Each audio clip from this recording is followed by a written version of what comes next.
kapangamoy ako nga, Lord, ako hindi na ibula. May pangarap ako pa sa buhay. Gusto ko pa makatulong sa akong mga magulang. Ito raw ang panalangin ng isang 12 years old na batang si Cherry Ann habang tinatangay siya ng malalakas na alon sa karagatang sakop ng Kulasi Antique. Istorya ng kabayanihan dito sa Kulasi Antique ang itatampok natin ngayon. Isang 12 years old na dalagita ang nilangoy ang dagat na ito para makahingi ng tulong para sa kanyang mga kasamahan matapos malunod ang kanilang bangkang sinasakyan papunta sa isla ng Batbatan.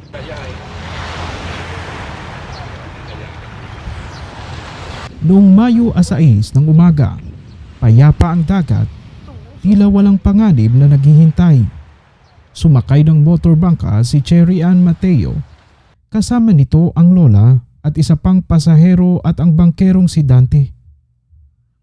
Mula sa baybaying ito ng bayan ng Kulasi, tatawid sila patungo sa isla ng Batbatan. Sa regular na biyahe mula dito sa Kulasi Antique, nakasaad na 45 minutes ang babiyahihin ng isang motorbangka patawid ng islang Batbatan. Base sa report na aming natanggap, matapos na umalis dito sa Kulasi Antique papuntang Batbatan ang pamilya ng batang 12 years old, ay nalunod umano ang kanilang bangka.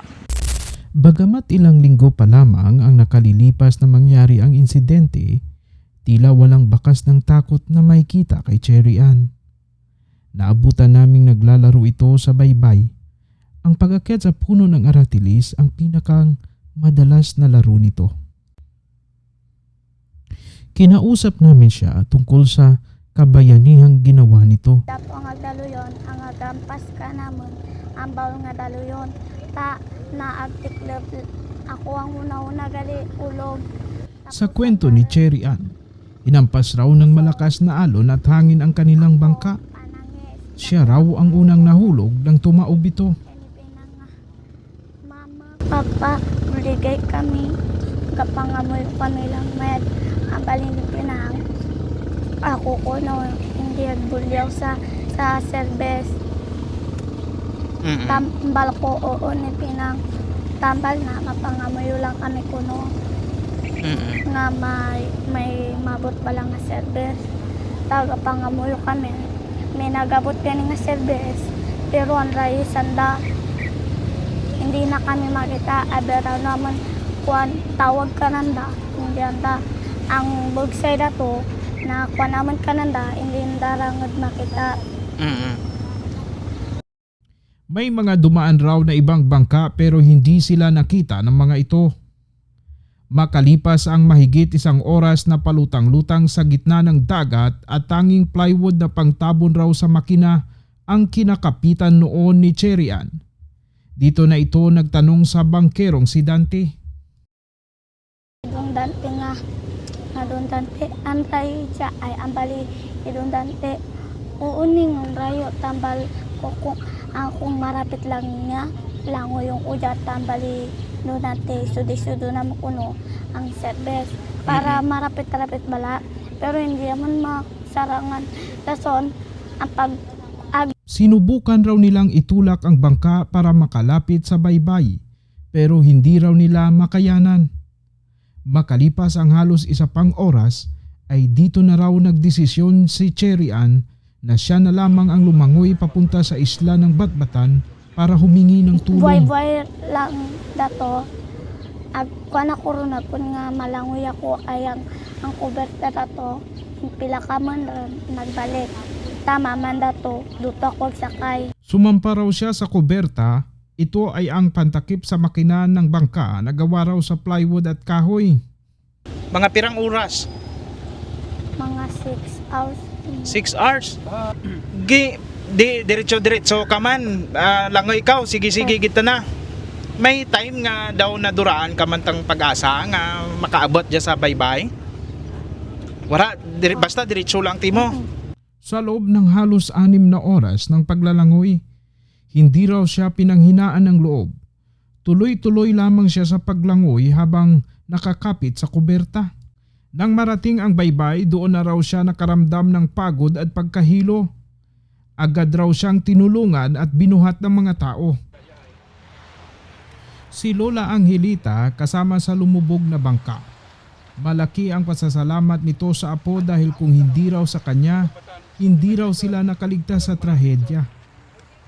Alas 12 raw ng tanghali lumubog ang bangka. Gabi na raw nang makarating sa baybay si Cherry Ann at nakapagsumbong sa mga tao. Lola Nining, pabaybay ako, mapamaan ako to nga kami na kita na tiklub. Amo nang kun kanabon, kaya mo oh. Sabon hindi mo kaya ko Lola Nining. Kaya ko maglangoy. Makapaulam ako lang nga kita nagtiklub sa may bangka. Dahil sa kabayanihan ng apo, nakapagsumbong ito sa mga mangingisda sa kanilang lugar at agad silang nagsagawa ng rescue operation. Mag-aalauna raw ng madaling araw na sagip si Lola Angelita at iba pang mga kasama nito. Kaya nga lang, tip-tip naman kami sa tunga ng dagat. Hinanap kayo. Anong oras na kayo nakarinig na may nagre-rescue na sa inyo? Mga alas 2, kung oras din. Marinig naman. Mga kuwan mga alauna rin. Madaling araw? Oo. Gabi. Opo, Gabi. madaling araw na po, alauna. Dahil sa ginawang kabayanihan ni Cherry Ann, binigyan ito ng pagkilala ng ilang ahensya ng gobyerno. Okay, mga kasama ulit natin ngayon si Cherry Ann. Siya po yung bayaning bata na nagligtas sa kanyang mga kasama na patawid ng batbatan. Cherry Ann, kumusta ikaw? Ayos lang ikaw? Opo. Ayan. So, kumusta ngayon ang pakiramdam mo na ikaw ay tinuturing na bayani dahil sa iyong ginawa? Okay man ikaw? Di siya po marunong mag-Tagalog, no? Pero na-interview na natin siya. So, ngayon, dahil ikaw ay isang bayani at nakaka-touch naman yung sinabi niya kanina na habang siya ay lumalangoy, patawid sa batbatan habang nalulunod yung mga kasamahan niya ay nanalangin siya na bigyan pa siya ng buhay dahil mag-aaral pa raw siya.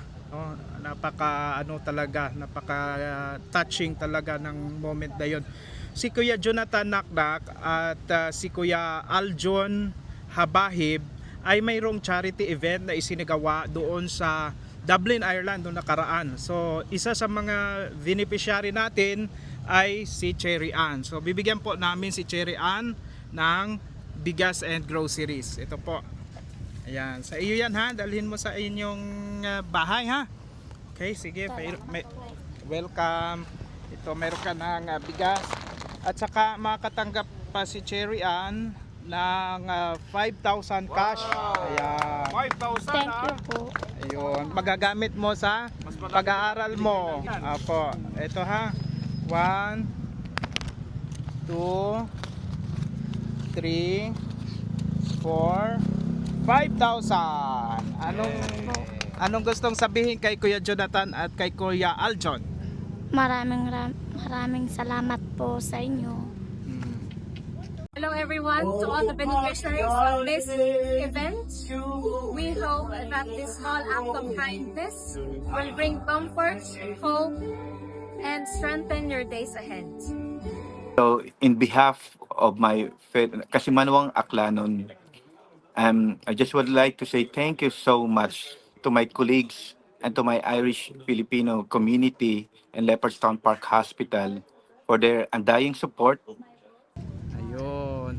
So mag-aral ikaw mabuti ha dahil alam ko na may mission ka pa, binigyan ka pa ng Panginoon ng another na buhay, pangalawang buhay para siguro sagutin talaga yung iyong panalangin na makatulong ka pa sa pamilya mo. Bakit yun ang panalangin mo na gusto mo mag-aral? Gaano ka budlay ang pagpangabuhi ninyo to sa island? Gapangistakan tatay sa laut. Si mama kuan ka naman gabantay. Gapais pila ka naman. Pira ka mo magbrog to? 3. Pang pira ikaw? Pangaruwa. Pangarwa? Oo. Ano imong ginaobra para makabulig ikaw sa imong pamilya? ga kuan ako ra to ga kuan ga bulig kanday mama maghugas pinggan, tingkang maglaba, Oh. Sa 12 anyos ikaw no? sag-up. So bata pa ikaw nakita ron nimo ang kabudlay kang pagpangabuhi sa inyong isla. Imauran nga gusto mo gid nga makatapos. Ano imong plano kung makatapos ikaw tang pag-eskwela? Maging teacher andad ako. Gusto nimo maging teacher. Oo. Tapos pag maging teacher nikaw, ano imong obrahon? Ikuan ko sa mga batang natabo ka naman para makakuha na nara ma-realize. Oo, budlay to inyong sitwasyon ay. Ang edukasyon, kumusta inyong pagtulunan to? Okay man, inyong pag-eskwela. Oo. So grabe bay kabudlay gid ang pagpangisda no? Oo. Kun makita man siguro nimo nga daw bukon tang permi nga may isda no. Oh, so mauran nga ang mga bata nga dya daw na realize na daw kung paiwan bala ka gaano kahirap ang buhay no, lalo diyan sa isla diyan sa Batbatan Island talaga yan, medyo malayo, 45 minutes po yan galing dito. Tapos itong isang isla na ito Maningning diyan, Mararison. Saan yung Maningning bada? Dito. Likod Dito pa? sa likod naman. Ako kasi nakapunta na ako ng Maningning. Ang pinakamahirap sa Maningning yung tubig. Sahod ulan, yung ulan mismo iniinom nila. I do not know kung kadya sa inyo ano inyong ginainom, may sa tubig uran Sa awang. Sa bumba. sa bomba man may dyan rata na. Pero gaubas-ubas to. Ang badlayan Gaubas-ubas tubig man. to. Ano imong kadya nga nakabatan ka tang kwarta, ano imong baklon una? Gatan na ako kita na kay nanay na. Pero si nanay ga-decide. Daron. Imo ta na pamilya bay ta na una. Oh. Sa diin ang nang nanay be. Nanay dali dyan nay. Oo. Pasalamat. Nay poko dyan nay, poko kita. Oy, kumusta ikaw nay? Okay lang po. Opo, yan napaka ano talaga ng anak niyo po, napaka matalino. Oo nga po. Anong masasabi mo sa anak niyo po? Siyempre po, proud na proud po ako sa kanya. Tapos mahal na mahal ko po siya. Ayun, grabe ano. So, bakit kaya naisip niya kaagad no sa ganyang murang edad na makatulong sa pamilya? Yan po lagi yung sinasabi niya po sa akin na paglaki ko ibabalik ko po yung inaano mo sa amin. Yung katulad po nung paggastos namin, yung sabi niya, ibabalik niya daw po sa amin. Kaya gusto niya po na matapos yung pag-aaral niya. Kaya po sabi, pagdating niya po, nagdadasal po talaga siya na sana po hindi niyo po ako kunin. Kasi po tutulong pa po ko sa mga magulang ko. Kasi po sobrang hirap po sa amin. Grabe no. Kahit po wala siyang baon sa school, nag-aaral po siya, kahit may sakit po. Inaatid po siya ng mga classmates niya dyan. Pagkapon, gusto niya po talaga mag-aaral. Masipag po siya mag-aaral. Kaya proud na proud ako sa kanya. Kaya yun. Kaya thank you so much talaga sa binigay niyo po sa amin na tulong ngayon. Malaking tulong na po yan sa amin. Yan ay galing sa charity event ni Kuya Jonathan Naknak at Kuya Aljon. Sila kasi, Kuya Jonathan, kapatid ni Ate Presi. Ayan. Kaibigan niya si Kuya Jonathan at si Aljon. Saka yung mga kasama niya na sa Leopard sa hospital sa Dublin, Ireland. Thank you so much talaga. Magkano ang kilo ng bigas doon sa inyo? Sa amin po, hindi po kami nagabili ng kilo doon. Ano? Sako talaga. Sako-sako. Na kumbaga dito na kayo bibili para pagtawid na doon. Mga 1-3 po dito eh. 1-3. Depende po sa sa klase ng bigas. Oo. So gaano naman kahirap kumita ng pera doon sa baryo nyo? Pag magpalaot po, pag walang huling isda, wala po talaga. Ay, ganoon. Kaya nakikita na ni Cherry Ann ang buhay ninyo. Tapos pag wala po kaming pwede naman po kaming humiram sa mga kapitbahay namin ng bigas. Hindi po katulad sa hindi magpapahiram, ganun. Doon po sa amin tulong-tulong din. Tulong-tulong kayo. Pag wala kaming bigas, doon ka mag-hiram. Pahiram. Dagdagan pa siguro natin ng Sobrang hirap bigas. talaga dito.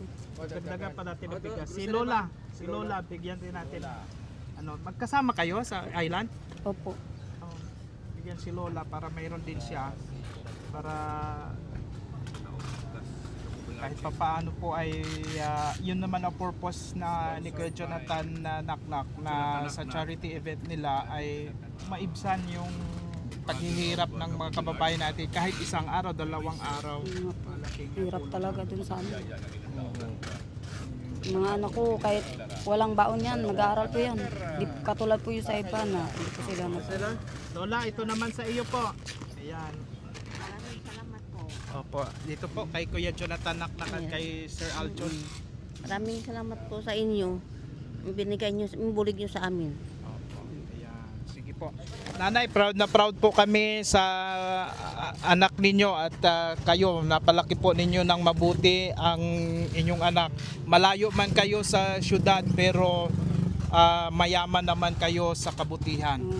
Thank you so much.